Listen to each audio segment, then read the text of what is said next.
नमस्कार बच्चों, SKB number 1 चांद नगर स्कूल में आज फिर से हिंदी की कक्षा में आप सभी लोगों से बातचीत होगी और आज हम फिर से पढ़ेंगे अपना पाठ 5 चिट्ठियों की अनूठी दुनिया। बच्चे, जो आपको पाठ पढ़ाया जा रहा है, आपको जो उससे गद्यांश मिलता है और उसके प्रश्न उत्तर करने हैं, तो आप जब उस गद्यांश को अच्छे से पढ़ेंगे तभी आप उन प्रश्नों का उत्तर दे पाएंगे। तो इसलिए ध्यान से हम पढ़ेंगे। तो चलिए देखते हैं आज हमारी वर्कशीट में क्या बताया गया है। आज हमारा कार्यपत्रक 13 है और हम पाठ को आगे बढ़ाते हैं। वास्तव में पत्र किसी दस्तावेज से कम नहीं है। पंत के 200 पत्र बच्चन के नाम और निराला के पत्र हमको लिखो है कहा, तथा पत्रों के आईने में दयानंद सरस्वती समेत कई पुस्तकें आपको मिल जाएंगी।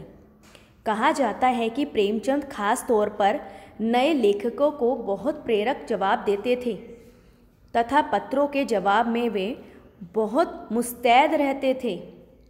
इसी प्रकार नेहरू और गांधी के लिखे गए रविंद्रनाथ टैगोर के पत्र भी बहुत प्रेरक हैं।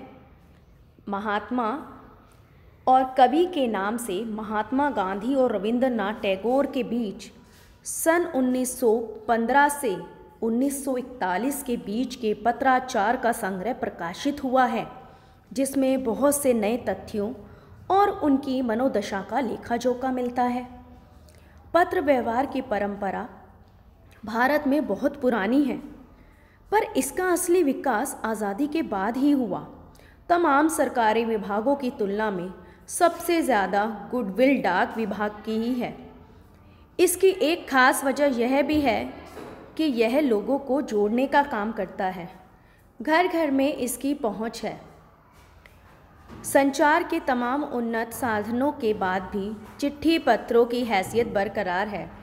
शहरी इलाकों में आलीशान हवेलियों हो या फिर झोपड़पट्टियों में रह रहे लोग, दुर्गम जंगलों से घिरे गांव हो या फिर बर्फबारी के बीच जी रहे पहाड़ों के लोग, समुद्र तट पर रह रहे मछुआरे हों या रेगिस्तान की ढानियों में रह रहे लोग, आज भी खतों का ही सबसे अधिक बेसब्री से इंतज़ार होता है।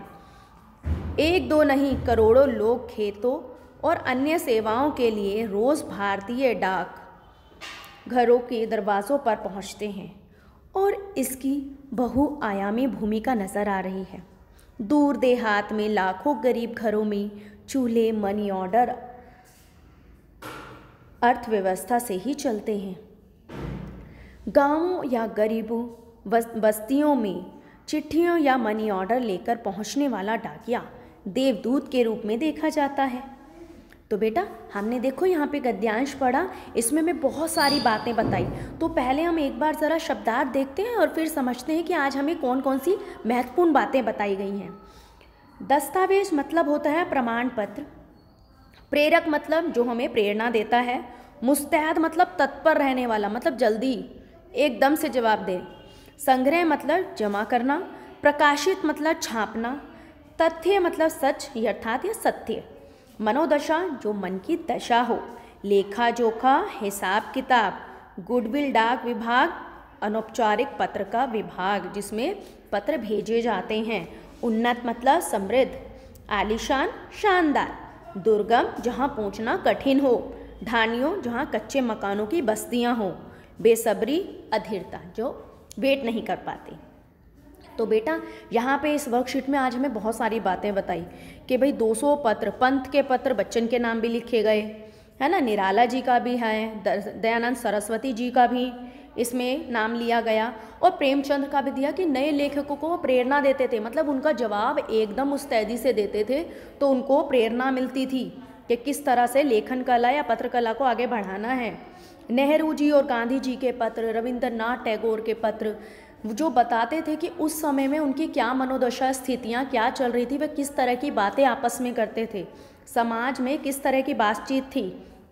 और उनका तो देखो लेखा जोखा प्रकाशित भी हुआ है ताकि हम सब जान सकें कि वो लोग किस तरह की बात करते थे। वो हमारे आदर्श ही तो है ना, हम उनसे बहुत सारी बातें हमने सीखी हैं।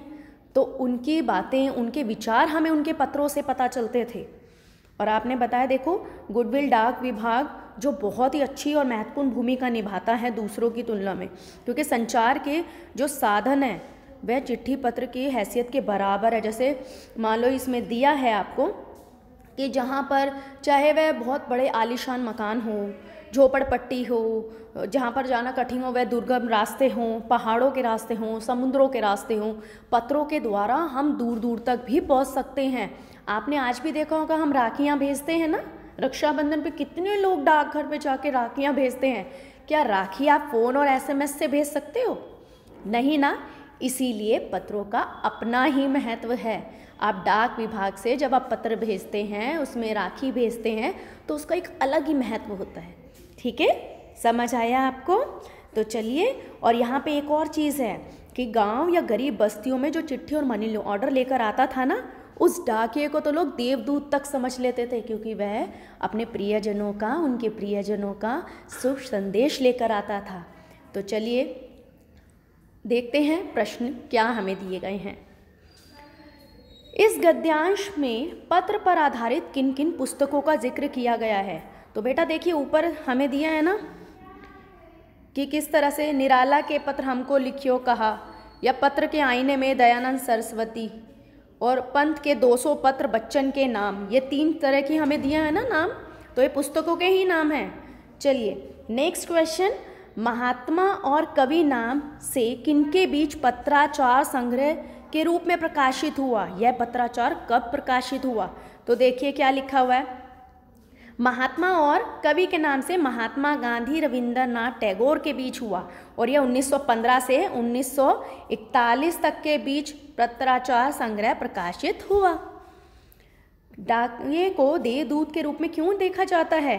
तो देखिए नीचे दिया है हमें लाइन में कि ये दूर देहात और गरीब घरों में भी चूल्हे मनी ऑर्डर की वजह से ही जलते थे, इसलिए गरीब और बस्तियां चिट्ठी और मनी ऑर्डर को जो पहुंचाने वाला डाकिया था उसको देवदूत समझते थे। समझ आया आपको? प्रश्न नंबर 4, लोगों को जोड़ने का काम कौन करता है और कैसे?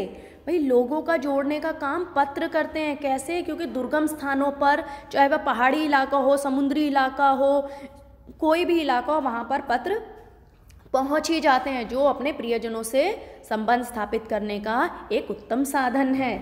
गतिविधि देखिए, इस पाठ के आधार पर और वर्तमान स्थिति के अनुसार लिखिए कि चिट्ठी या पत्र लोगों को जोड़ने का काम कैसे करते हैं।